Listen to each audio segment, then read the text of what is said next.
L'agitation grandit en Chine. De nouvelles manifestations ont éclaté dans les grandes villes, des centaines de personnes scandant « Nous voulons la liberté ». Centres commerciaux désertés, complexes d'appartements à moitié vides, chantiers abandonnés. Ce sont tous des signes de la crise qui a saisi le marché immobilier chinois. C'est vraiment la grande préoccupation tout au long de ce genre de répression, c'est de savoir si nous allons voir une instabilité financière ou non. Si l'économie chinoise trébuche, les implications mondiales seront considérables. La manière dont le monde traite avec Pékin pourrait nécessiter beaucoup de remises en question.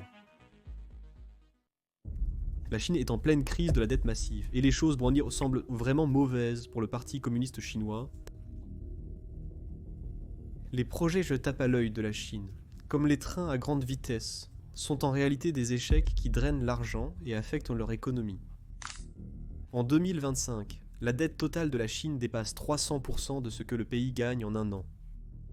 Comme devoir 3 fois votre salaire annuel. Dingue, non ? La situation en Chine est si critique que les élites transfèrent secrètement leur argent hors du pays, anticipant un effondrement imminent.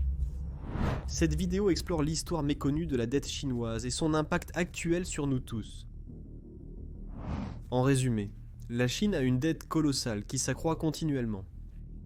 En 2025, la dette totale, publique et privée, dépasse largement les 53 trillions. Ce chiffre englobe la dette gouvernementale, des entreprises, des ménages et des véhicules de financement des gouvernements locaux. Initialement, la plupart des fonds devaient financer des projets d'infrastructures rentables, mais cela n'a pas très bien fonctionné, comme vous le verrez bientôt. Ce qui est inquiétant à ce sujet, c'est que les experts disent que si cette dette n'est pas gérée avec soin, elle pourrait déclencher une crise financière qui a le potentiel de provoquer une récession économique mondiale. Heureusement, la Chine essaie de résoudre ce problème en réorganisant ses dettes et en aidant les villes à rembourser les anciens prêts. Le gouvernement est autorisé à emprunter jusqu'à 4% des revenus du pays pour alléger la pression. C'est une augmentation de 25% par rapport à 2024, ce qui indique la gravité de cette affaire. Toutefois, l'efficacité de cette mesure reste à prouver. Mais avant d'examiner la réponse de la Chine, d'où vient exactement toute cette dette ? On ne se réveille pas en devant des billions de dollars du jour au lendemain. Pour répondre à cela, commençons par la plus grande déception. Le chemin de fer à grande vitesse. Ce n'est certainement pas un sujet populaire. Il est fort probable que beaucoup d'entre vous n'en aient jamais entendu parler. C'est parce que la CIACP dépense des millions pour diffuser de la propagande sur les trains à grande vitesse, et pour supprimer le côté sombre de ces trains. Donc, si vous pouvez nous aider et notre objectif d'augmenter la sensibilisation à ce sujet, cela jouerait un grand rôle dans la lutte contre la CCP. Prenez une seconde pour liker et vous abonner. Maintenant, commençons. En 2008, lors de l'une des pires récessions mondiales, la Chine a été durement touchée. L'économie mondiale s'effondrait, entraînant la fermeture d'usines et le chômage de millions de personnes. La Chine, refusant de stagner, a décidé de construire le système ferroviaire le plus avancé au monde. Le train à grande vitesse chinois n'était pas seulement un moyen de transport plus rapide, mais aussi un coup de force. D'un côté où il a facilité les voyages, rapprochant le pays sous l'œil vigilant du gouvernement central. Le plan visait à maintenir la connectivité et la rationalisation de l'ensemble du système, pas seulement des trains. Ils ont certainement réussi à atteindre cet objectif, car ce réseau ferroviaire est maintenant le plus grand du monde, s'étendant sur environ 48 000 km. D'ici la fin de 2025, il devrait dépasser 31 000 miles, soit 50 000 km. Pour donner une idée, c'est comme si on enroulait une voie ferrée autour de toute la Terre. Ces trains relient la plupart des grandes villes, réduisant un voyage d'une journée à quelques heures. La Chine a utilisé cet immense projet de réseau ferroviaire pour stimuler son économie après la crise financière, en plus de relier le pays. Le gouvernement a relancé la demande de béton et d'acier, créant des millions d'emplois. C'était comme actionner un interrupteur pour relancer les industries, résoudre le chômage et maintenir la circulation de l'argent. Des années plus tard, le train à grande vitesse a posé problème, n'ayant pas donné les résultats escomptés initialement. Abordons chaque problème par étapes, en commençant par les questions financières, qui sont très épineuses. Le principal problème du train à grande vitesse chinois est sa dette colossale. La construction de toutes ces voies, de nouvelles gares brillantes et de trains élégants, a signifié l'emprunt de tonnes d'argent. Le coût total du réseau ferroviaire à grande vitesse chinois, comprenant construction, dette, intérêts et subventions, se situerait entre 1,5 et 2,5 trillions de dollars et pourrait atteindre 3 trillions de dollars d'ici 2035. Ce sont des coûts fous. Malgré des 17 à 21 millions par kilomètre, la dette s'élève à 1 à 1,5 trillion de dollars. Le problème est que beaucoup de ces itinéraires de train ne rapportent pas assez d'argent pour se payer eux-mêmes. L'argent des billets est censé couvrir les coûts. Cependant, sur de nombreuses lignes ferroviaires, le nombre de passagers est insuffisant. Par exemple, une ligne de train dans le Ganzhou, une région moins fréquentée de Chine, pourrait avoir des trains qui circulent avec beaucoup de sièges vides. Les ventes de billets ne suffisent pas à couvrir l'électricité pour faire rouler les trains, et encore moins les emprunts massifs pour leur construction.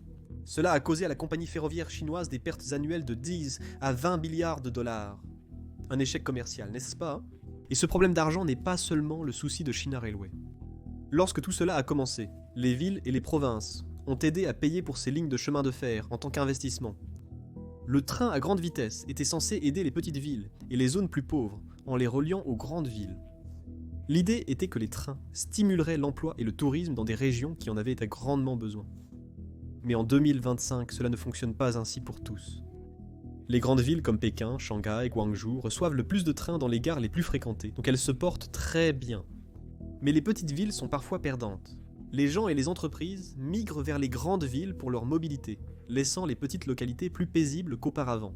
C'est comme si les trains aspiraient l'énergie de ces villes au lieu de les aider à grandir. Cela a aussi mis les gouvernements locaux en grande difficulté, avec des dettes de plusieurs trillions de yuans et aucun revenu pour couvrir les lourds remboursements. Cette sous-utilisation entraîne non seulement des pertes financières pour l'entreprise ferroviaire, mais aussi un ralentissement de la construction de nouveaux réseaux. En 2021, les travaux sur 270 km reliant Xinan, capitale du Shandong-Est en Chine, et Zhaozhuang dans le sud de la province, ont été suspendus. Le projet avait une estimation de coût de 130 milliards de yuans. Je suis sûr qu'ils ont également conclu qu'ils n'avaient pas seulement les fonds à dépenser ici, mais qu'ils ne récupéreraient probablement jamais l'argent s'ils le faisaient. La gestion de l'argent avec le gouvernement local est cruciale en raison des dettes colossales de la Chine. L'échec de la gestion de cette dette par China Railway et les gouvernements locaux pourrait causer des problèmes pour l'économie nationale. De plus, la crise de la dette ferroviaire est exacerbée par les coûts d'exploitation élevés des trains à grande vitesse. Ils nécessitent des voies spéciales supportant des vitesses ultra rapides, des systèmes de pointe et beaucoup d'électricité. Tout cela les rend environ 3 fois plus coûteux à exploiter que les trains réguliers, plus lents. Même avec des passagers, les trains peinent à générer assez de revenus pour couvrir leurs coûts, ce qui pose un problème supplémentaire aux citoyens. Afin de maintenir les coûts d'exploitation de ces trains, les billets sont devenus très chers. Pour beaucoup de gens ordinaires, surtout ceux qui n'ont pas beaucoup d'argent, ce coût est tout simplement trop élevé. Un billet sur un train lent pourrait coûter 20 yuan, mais un train à grande vitesse pourrait coûter 100 yuan, ou plus pour le même voyage. C'est une grande différence pour un agriculteur ou un vendeur de magasins travaillant dans un emploi régulier. Derrière l'infrastructure brillante des systèmes de chemin de fer à grande vitesse de la Chine se cache un autre gros problème. Des problèmes de sécurité significatifs, pas de simples petits hoquets. Ils ont causé beaucoup de problèmes, et ajouté une tonne de coûts supplémentaires, ce qui aggrave encore la dette ferroviaire de la Chine. En 2011, un grave accident de train s'est produit à Wenqiao. 2 trains, à grande vitesse, sont entrés en collision suite à un coup de foudre ayant perturbé la signalisation. Cet événement a été terrible, faisant 40 morts et près de 200 blessés. La population était sous le choc, remettant en question la sécurité de ces trains à grande vitesse. Le gouvernement est intervenu rapidement, en suspendant l'approbation de nouveaux projets ferroviaires et en réduisant la vitesse des trains de 350 à 300 km/h. Cela peut ne pas sembler être un gros problème, mais cela signifiait des temps de voyage plus longs, agaçant les passagers et réduisant le nombre de gens voulant prendre le train. Moins de passagers signifie moins de revenus, ce qui est problématique lorsque vous croulez déjà sous les dettes. De plus, ils ont dû effectuer de nombreux contrôles de sécurité sur tout le réseau. Et ce n'est pas bon marché. Imaginez devoir inspecter des milliers de kilomètres de voies et d'équipements censés durer des décennies. C'est une dépense considérable et imprévue pour la compagnie ferroviaire. Il y a également des problèmes liés à la construction de certaines routes et ponts. Des histoires circulent sur des constructeurs qui ont fait des économies en utilisant des matériaux de moindre qualité pour réduire les coûts. Il y a quelques années, ils ont découvert que certains piliers de pont à Shandong étaient bien plus courts que prévu. Ce n'est pas une simple erreur, mais un désastre de sécurité imminent. Réparer cela implique une démolition et une reconstruction, coûtant des millions. Pour améliorer la sécurité, la compagnie ferroviaire a récemment investi considérablement dans des systèmes de surveillance en temps réel des voies. Ces systèmes sont excellents, car ils réduisent les problèmes comme les ruptures de voies, mais leur installation et maintenance sont très coûteuses. Tous ces coûts supplémentaires, du ralentissement des trains à la réparation de mauvaises constructions et à l'achat de nouvelles technologies, s'accumulent. Le réseau ferroviaire chinois, déjà très endetté, voit ses difficultés de remboursement accrues par ses correctifs de sécurité. C'est comme tenter de réparer un bateau qui prend l'eau pendant qu'il coule. Maintenant, si les problèmes de sécurité n'étaient pas assez graves, parlons d'un autre énorme problème, la corruption. Ce projet est un véritable fiasco qui grève les finances du système ferroviaire depuis longtemps. L'objectif principal de l'administration Trump a été de sécuriser nos chaînes d'approvisionnement venant de Chine et de protéger notre sécurité nationale, comme vous le savez tous. Sécuriser notre accès au cuivre est crucial pour notre sécurité nationale. On appelle souvent le cuivre le nouveau pétrole. Il est au cœur de l'avenir de l'Amérique, et je ne pourrais pas être plus optimiste à son sujet, surtout lorsqu'il est associé à l'or. La demande de cuivre croît plus vite que l'offre.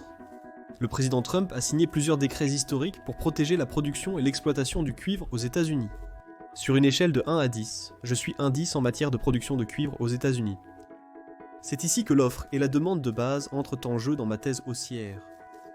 La production minière mondiale devrait atteindre son apogée en 2026 avec un déficit prévu de 700 000 tonnes dès 2025. Le sous-investissement dans de nouvelles mines a créé une pénurie d'approvisionnement. Comme mentionné, il est temps d'être optimiste et curieux envers ce secteur et ce métal. La guerre commerciale américaine a perturbé l'approvisionnement mondial en cuivre. La Chine, qui contrôle 50% de la fusion mondiale, fait face à des défis à l'exportation. L'enquête de Trump sur les importations de cuivre visant à renforcer la sécurité nationale est à la pointe d'une révolution mondiale dans l'exploitation minière. Saisissons pleinement l'opportunité d'exploiter le cuivre sur le sol américain. C'est précisément ce que l'administration pense du cuivre. Les industries américaines dépendent du cuivre et elles devraient être fabriquées en Amérique. Pas d'exemption, pas d'exception. Lors de la construction d'un réseau de trains à grande vitesse aussi massif, il y a beaucoup d'argent en circulation. Et malheureusement, tout ne finit pas là où il est censé. À une époque, la Chine a misé sur la construction de trains, et certains dirigeants y ont vu une opportunité de s'enrichir rapidement. L'un des plus grands scandales impliquait un gars nommé Liu Zijin, qui était le chef du ministère des chemins de fer. C'était un gros bonnet, en gros le cerveau derrière l'expansion du réseau ferroviaire. Mais en 2011, il a été pris en train de prendre des pots de vin. Il avait empoché des millions en attribuant des contrats de train à ses amis ou en exigeant une part des affaires.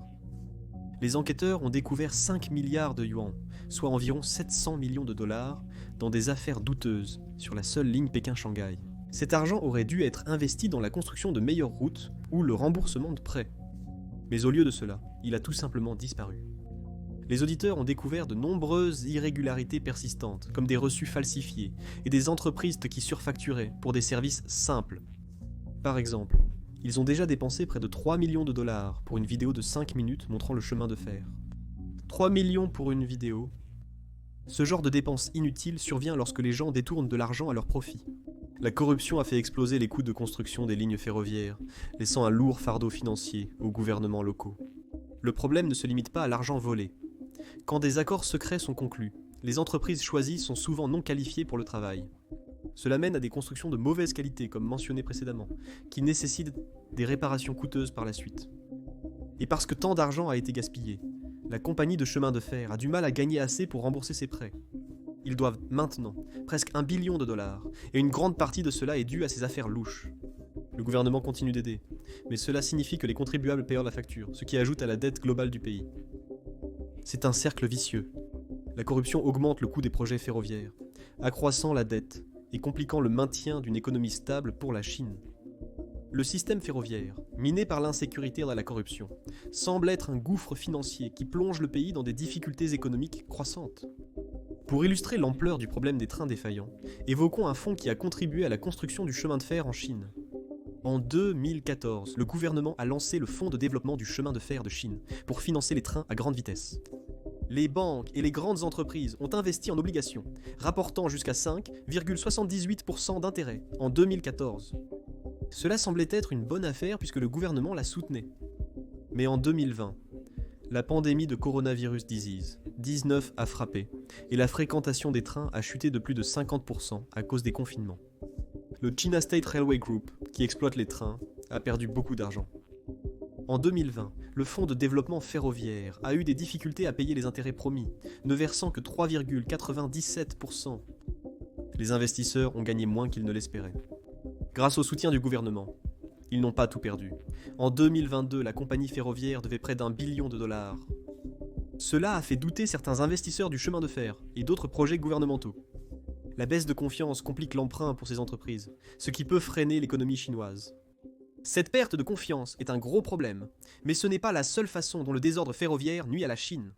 Comme je viens de le mentionner, le gouvernement dépense une tonne d'argent pour empêcher l'entreprise ferroviaire de faire faillite. Ils ne peuvent pas la laisser échouer car c'est une entreprise d'État. Une faillite serait désastreuse. En 2025, ils ont emprunté 300 milliards de yuans supplémentaires, soit plus de 40 et 1 milliard de dollars en nouvelles obligations ferroviaires. Ils ont aussi établi un déficit budgétaire accru pour éponger diverses dettes, dont celle des trains. Cet argent aurait pu servir à financer des écoles, des hôpitaux ou à réparer les routes. Au lieu de cela, il sert à rembourser d'anciens prêts ou à maintenir les trains en service. Cela signifie moins d'argent pour les enseignants, les médecins ou les nouveaux ponts, compliquant la vie des gens ordinaires. Ces dernières années, de plus en plus de personnes se sont exprimées. Des milliers de retraités chinois ont manifesté à Wuhan contre la réduction de leurs prestations médicales par le gouvernement. Dans un style autoritaire, les autorités du Parti communiste chinois ont envoyé la police.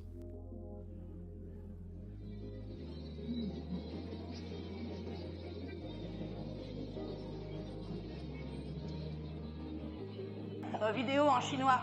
Vidéo en chinois. Des vidéos en chinois. Oh, vidéo en chinois. Vidéo en chinois. Vidéo en chinois. Vidéo chinoise.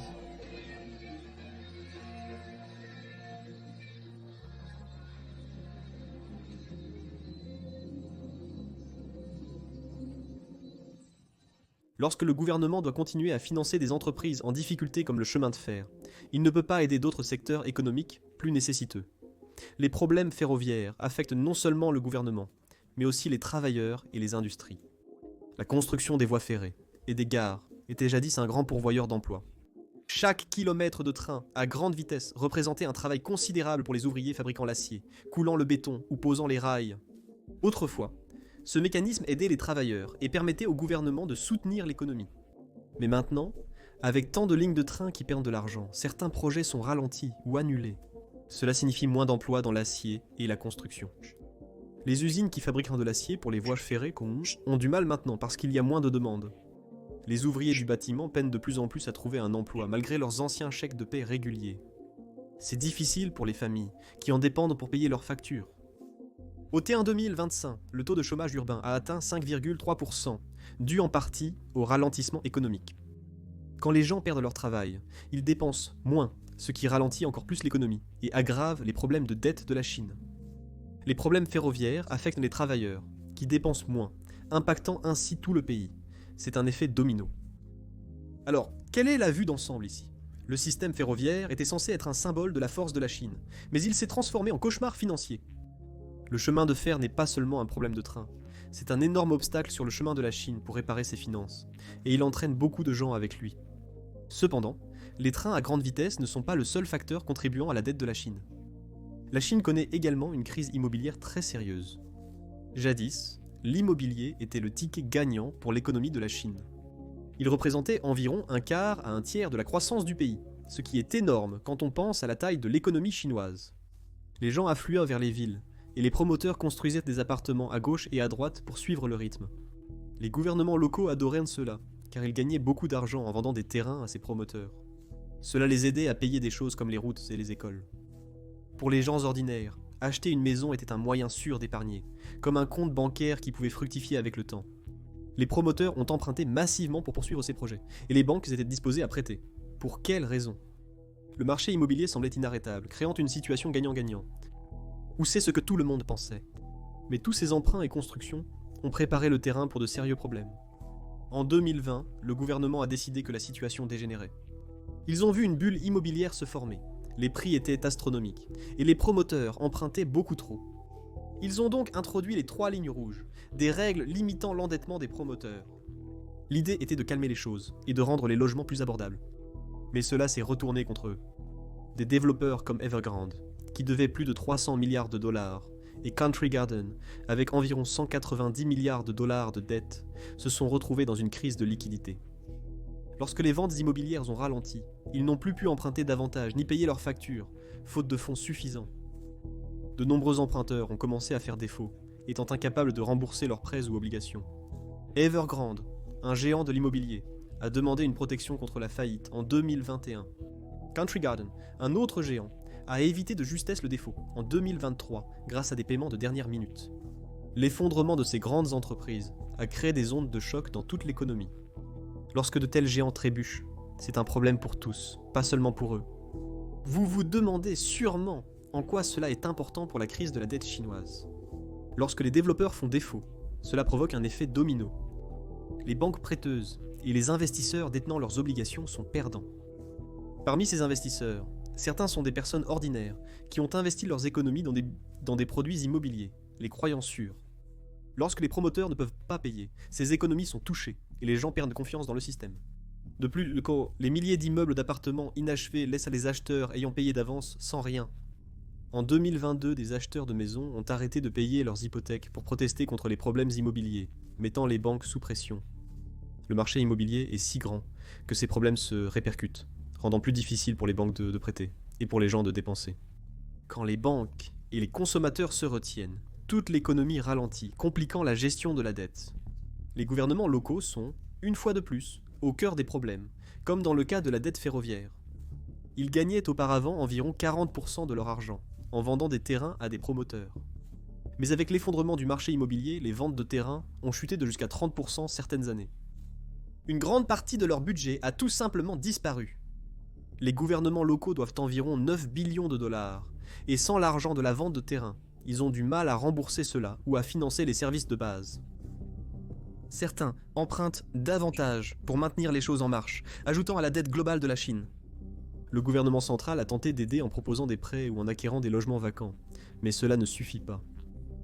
En 2024, ils ont annoncé 42 milliards de dollars pour l'achat de maisons invendues. Cependant, avec 60 à 80 millions d'appartements vides valant des billions, c'est comme mettre un pansement sur une jambe cassée. Les gouvernements locaux sont coincés, et leurs problèmes de dette entraînent tout le pays vers le bas. Un autre gros problème est la manière dont la crise immobilière ébranle la confiance des gens.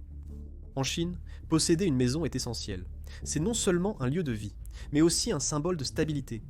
Lorsque les prix ont commencé à chuter de 20% en 2024 seulement, avec 13 mois de baisse consécutive, les gens se sont sentis moins riches. Ils dépensent donc moins pour des biens tels que les voitures ou les vêtements, nuisant aux entreprises locales. La consommation des ménages est déjà faible en raison des stricts confinements liés à la coronavirus disease qui ont duré jusqu'en 2022. Et maintenant, avec la dépréciation des maisons, les gens gardent leur argent. Les entreprises, surtout les petites, ferment et les emplois sont perdus. Déjà, un demi-million d'emplois dans l'immobilier ont disparu depuis 2020. Une réduction des dépenses et des emplois ralentit la croissance économique, compliquant le remboursement des dettes. C'est un cycle qui s'auto-alimente. Le désordre immobilier est aussi lié aux banques chinoises et au système bancaire parallèle d'environ 3 billions de dollars. Les banques parallèles sont des prêteurs non officiels offrant des investissements immobiliers, à haut risque et rendement. Quand les promoteurs font défaut, les banques parallèles et leurs investisseurs perdent de l'argent. En 2023, une grande société de confiance appelée Zhongrong a manqué des paiements sur ses produits, suscitant des craintes sur l'ensemble du système bancaire parallèle. Les banques régulières souffrent également parce qu'elles ont prêté tant aux promoteurs et aux gouvernements locaux. Si trop de prêts tournent mal, les banques pourraient ne pas avoir assez d'argent à prêter, ce qui gênerait encore plus l'économie. Le gouvernement a un contrôle strict sur les banques, donc un effondrement total est peu probable, mais les dommages sont toujours réels, et cela ajoute au fardeau de la dette. En plus de tout cela, la population de la Chine n'aide pas. Le pays vieillit rapidement, et de moins en moins de jeunes achètent des maisons. L'urbanisation ralentit, la demande pour de nouveaux appartements n'est plus ce qu'elle était. Les promoteurs ont construit beaucoup trop de maisons en s'attendant à ce que la population continue de croître, mais maintenant il y a un surplus massif. Ces 60 à 80 millions d'appartements vides ne sont là que pour rappeler que les promoteurs ont emprunté des milliards pour des projets dont personne n'a besoin. L'excès d'offres garde les prix bas, pénalisant promoteurs, banques et propriétaires immobiliers. C'est un problème structurel qui ne disparaîtra pas rapidement. La crise de la dette est difficile à résoudre sans moyen rapide de stimuler la demande, perturbant significativement l'économie chinoise. Les banques sont en difficulté après avoir prêté des milliards aux trains et à l'immobilier, dans l'espoir d'être remboursées. Mais avec les trains qui perdent de l'argent et les projets immobiliers en panne, les banques détiennent des prêts qui pourraient ne jamais être remboursés. La banque industrielle et commerciale a prêté 500 milliards de yuans à des projets ferroviaires et peine maintenant à récupérer ses fonds. Cela signifie que les banques ont moins d'argent à prêter aux entreprises comme une boutique de nouilles ou une usine de vélos, ralentissant l'économie. Les choses sont si mauvaises qu'en mai 2025, la Chine a révélé des plans pour émettre 500 milliards de yuans, soit environ 68 milliards de dollars en obligations souveraines spéciales, car elle cherche à augmenter le capital de ses plus grandes banques pour soutenir la reprise économique. Étant un acteur majeur du commerce mondial, les problèmes financiers de la Chine affectent tout le monde. Les problèmes de dette de la Chine ont durement frappé le commerce mondial puisque le pays est le centre de fabrication du monde. Si leurs problèmes de dette mènent à la fermeture ou la réduction d'usines, cela perturbe les chaînes d'approvisionnement partout. Les magasins aux États-Unis ou en Europe pourraient avoir du mal à s'approvisionner si les usines chinoises ne peuvent pas livrer. La Corée du Sud et le Japon, qui exportent vers la Chine, verraient leurs ventes baisser en cas de ralentissement de la demande chinoise. L'Australie et le Brésil, fournisseurs de matières premières comme le minerai de fer et le soja, sont aussi affectés par le ralentissement de l'économie chinoise. La construction et la fabrication de Pékin stimulent la demande, mais une crise de la dette pourrait réduire les achats de la Chine. Passons maintenant au marché financier, où la dette chinoise représente un risque majeur. Des investisseurs américains et européens, dont des fonds de pension, ont investi des milliards dans l'immobilier chinois. Si ces entreprises ne remboursent pas leurs dettes, les investisseurs subissent une grosse perte. Les banques chinoises sont aussi très impliquées, accordant souvent des prêts à des projets risqués, tels que ceux des gouvernements locaux et les développements immobiliers. Si ces prêts échouent, les banques pourraient avoir moins de fonds à prêter, y compris aux entreprises hors de Chine. Cela pourrait compliquer l'emprunt pour les entreprises internationales, réduisant les flux monétaires mondiaux. C'est une réaction en chaîne qui étend la pression financière au-delà de la Chine. Passons aux pays en développement liés à l'initiative Ceinture et Route de la Chine, en dehors de son territoire. La Chine a prêté d'énormes sommes d'argent à des nations comme le Sri Lanka, la Zambie et le Pakistan pour construire des infrastructures comme des ports et des routes. Si la crise de la dette chinoise limite sa capacité à financer ses projets ou à offrir de nouveaux prêts, ces pays se retrouvent avec des travaux inachevés. Les travaux inachevés les empêcheront d'utiliser ces projets pour rembourser leurs dettes. La Chine pardonne rarement ses prêts, mettant ces nations en grande difficulté. Les difficultés économiques de nombreux pays affaiblissent la croissance mondiale, car ces économies ne peuvent pas y contribuer significativement. Ainsi, transformer la crise chinoise en problèmes mondiaux devient facile. Si la Chine est acculée, elle pourrait aussi affaiblir le yuan pour rendre ses exportations moins chères. Cela pourrait provoquer des litiges commerciaux si d'autres pays dévaluent leurs monnaies en réaction. Cela engendrerait un environnement commercial chaotique. La volonté de la Chine de vendre des produits comme des voitures électriques et des batteries à l'étranger crée des tensions aux États-Unis et en Europe. Ces conflits compliquent davantage le commerce mondial pour tous. Pour répondre à la question initiale, que fait la Chine pour éviter que la crise de la dette ne devienne un désastre ? Heureusement, la Chine possède plusieurs atouts en sa faveur. La majorité de leur dette leur est due à eux-mêmes.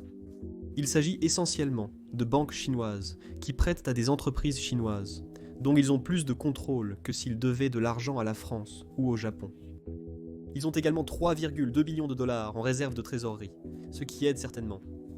De plus, le gouvernement fait preuve de prudence, tirant les leçons de la crise financière de 2008 où les dépenses élevées ont mené à plus d'endettement. Une étape clé est d'aider les banques à prêter plus en réduisant les taux et en leur fournissant des fonds supplémentaires. Cela maintient la circulation de l'argent vers les entreprises et les particuliers. La Chine déploie également beaucoup d'efforts pour redresser la chute de l'immobilier. Il y a quelques années, des règles strictes ont provoqué une énorme chute de l'immobilier, certaines entreprises faisant faillite. La Chine assouplit ces règles en réduisant les taux hypothécaires pour relancer les ventes immobilières. Ils incitent aussi les villes à acquérir des logements invendus, malgré le peu de succès de ce plan. En même temps, ils laissent certaines entreprises échouer de manière contrôlée pour éviter un effondrement plus large. Le but est de stabiliser l'immobilier sans qu'il ne tire l'économie vers le bas. Les autorités locales soulèvent aussi des inquiétudes, ayant accumulé des dettes souvent dissimulées. La Chine sévit contre ces prêts cachés en les transformant en obligations claires, plus faciles à suivre et gérer. Ils incitent aussi les gouvernements locaux à innover pour lever des fonds, la vente de terrains étant inefficace avec le marché immobilier en difficulté. C'est un changement difficile, car trouver de nouvelles recettes demande du temps et de la planification. La Chine œuvre aussi sur des transformations économiques à long terme. Il souhaite que les gens dépensent plus dans le shopping et les services, plutôt que de s'appuyer sur la construction d'usines et de routes. Mais avec beaucoup de gens endettés et inquiets pour l'économie, ce changement est lent. Le gouvernement investit massivement dans l'intelligence artificielle et l'énergie verte. Ces mesures visent à stimuler une nouvelle croissance. Ces industries sont prometteuses, mais pas encore assez développées, pour résoudre les problèmes de dette majeure. Enfin, la Chine essaie d'empêcher les prix de trop baisser, car cela rend les dettes plus difficiles à rembourser. Ils ajoutent un peu d'argent à l'économie pour stabiliser les prix, en veillant à ne pas en faire trop. Ils visent aussi à vendre plus de produits, tels que des voitures électriques et des batteries à l'étranger, malgré les litiges commerciaux que cela engendre. C'est un équilibre délicat de maintenir une économie forte sans créer de problèmes nationaux ou internationaux. La crise de la dette chinoise est une histoire majeure, et ces trains à grande vitesse en sont un signe avant-coureur alarmant. Ils ont été construits pour faire de la Chine un champion, reliant les villes et émerveillant le monde. Mais leur coût de 1000 milliards de dollars, leurs voitures à moitié vides et leurs billets coûteux illustrent les conséquences d'un grand rêve sans plan concret. Pour ajouter à cela, les entreprises de logement en faillite, les villes surendettées et les prêts risqués s'accumulent comme une tour instable de cartes. Le gouvernement riposte, mais seul le temps dira si la Chine parvient à se sortir de ce gâchis maigre. Surveillez les prochaines actions de la Chine, car elles pourraient influencer le prix de votre prochain jeu et l'emploi dans votre ville. Merci d'avoir regardé.